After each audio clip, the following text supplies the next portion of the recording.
गणेश चतुर्थी सनातन धर्म में इस पावन त्योहार का विशेष महत्व है। किसी भी शुभ काम को शुरू करने से पहले बप्पा की पूजा की जाती है।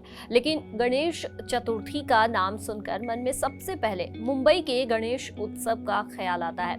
आम जन से लेकर फिल्मी सितारे सभी बप्पा के रंग में रंगे नजर आते हैं। देश ही नहीं विदेशों में भी प्रसिद्ध है मुंबई का गणेश उत्सव।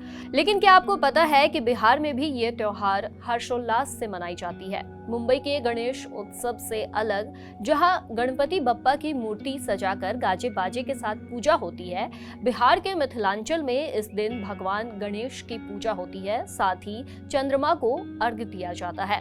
सनातन धर्म में प्रकृति पूजा का खास महत्व दिया गया है। जल, अग्नि, वायु, सूर्य और चंद्रमा जैसे प्राकृतिक तत्वों को लोक पर्वों के रूप में सम्मान देने की परंपरा हमेशा से रही है।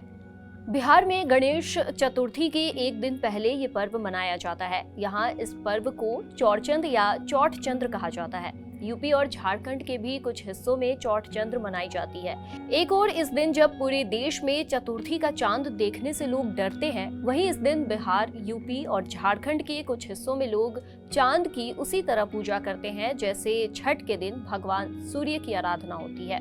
तो चलिए पहले ये जानते हैं कि चौठ का चांद कलंकित क्यों माना जाता है। धार्मिक मान्यता के अनुसार एक बार भगवान गणेश आसन पर विराजमान होकर अपना मनपसंद भोग खा रहे थे। इस दौरान चंद्रदेव भी वहां से गुजर रहे थे। भगवान गणेश को भोग खाते देख चंद्रदेव हंसने लगे, जिससे नाराज होकर गणपति बप्पा ने चंद्रदेव को श्राप देते हुए कहा, जो व्यक्ति तुम्हें देखेगा वो भी कलंकित हो जाएगा। जिसके बाद चंद्रमा को अपनी गलती का एहसास हुआ। बाकी देवताओं ने भी भगवान गणेश की विशेष पूजा की। उन्होंने बप्पा को मनाया, जिसके बाद भगवान गणेश ने चंद्रमा से कहा, मेरा वचन झूठा नहीं हो सकता, हमेशा के लिए नहीं पर तुम एक दिन के लिए शापित रहोगे। और तभी से भाद्रपद माह के चतुर्थी तिथि को चंद्रमा को देखना कलंकित माने जाने लगा।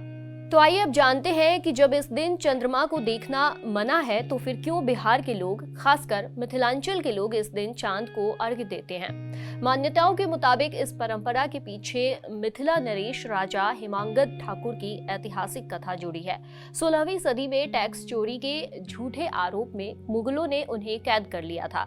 बाद में उन पर लगा ये आरोप झूठा साबित हुआ और जब राजा हिमांगद कैद से वापस लौटे तब उनकी रानी ने इसे मिथिला के चांद की कलंक मुक्ति माना और इस दिन चांद की पूजा की परंपरा शुरू की। तभी से हर साल यहाँ चौठ चंद्र का त्योहार बड़े हर्ष और श्रद्धा से मनाया जाने लगा।